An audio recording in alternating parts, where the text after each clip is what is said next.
Buenos días, mi nombre es Freddy Pavoy y a continuación voy a realizar la explicación de mi infografía en base al tema número 3. El tema número 3, el cual hemos visto en esta última semana, es el desarrollo de funciones de tipo.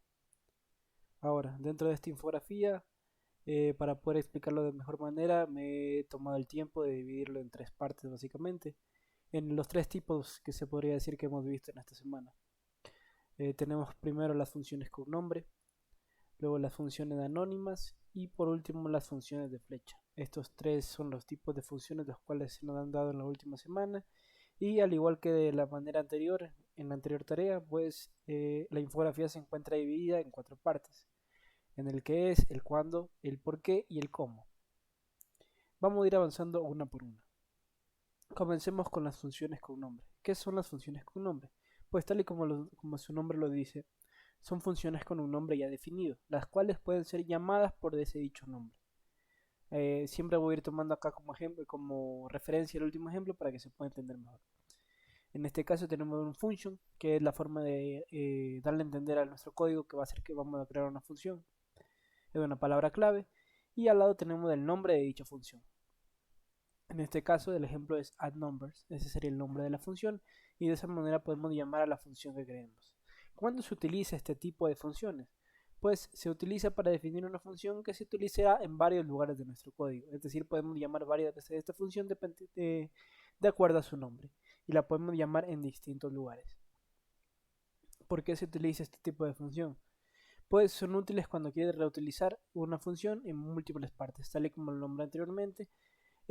Estas funciones se llegan a utilizar de acuerdo a los momentos en el que se quiere utilizar esta dicha función en distintas partes del código, lo cual evita que estemos escribiendo el mismo código una y otra vez y simplemente pues llamemos a la función por su nombre.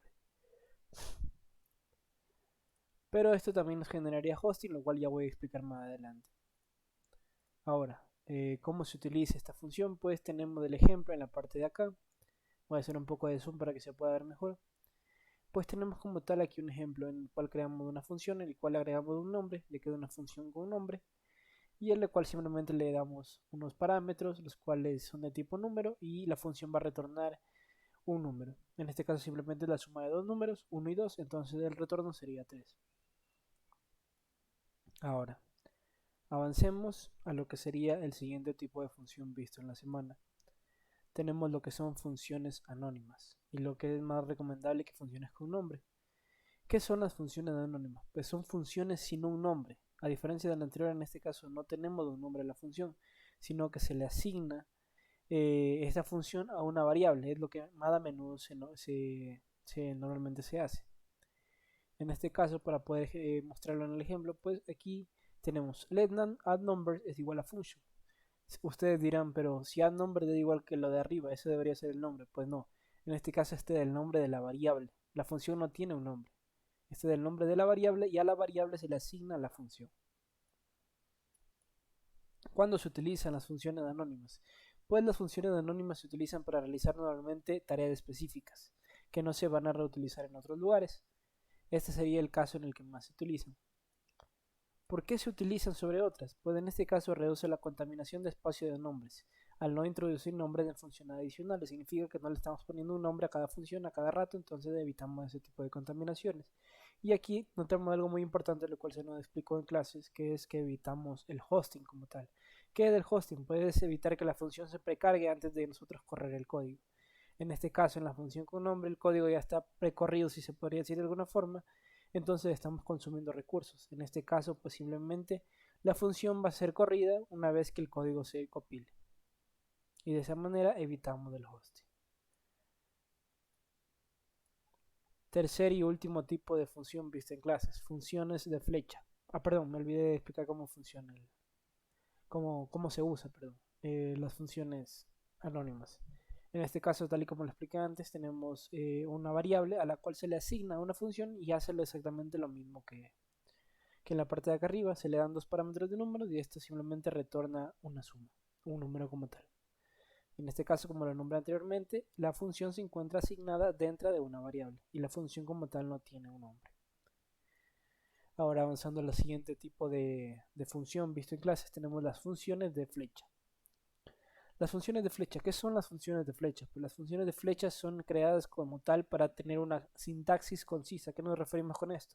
Una sintaxis corta, fácil de entender, una sintaxis directa, la cual en lugar de utilizar la palabra función utiliza una pequeña flechita simbolizada con un igual y un mayor que, lo cual da una forma de flecha. ¿Cuándo se utilizan las funciones flecha?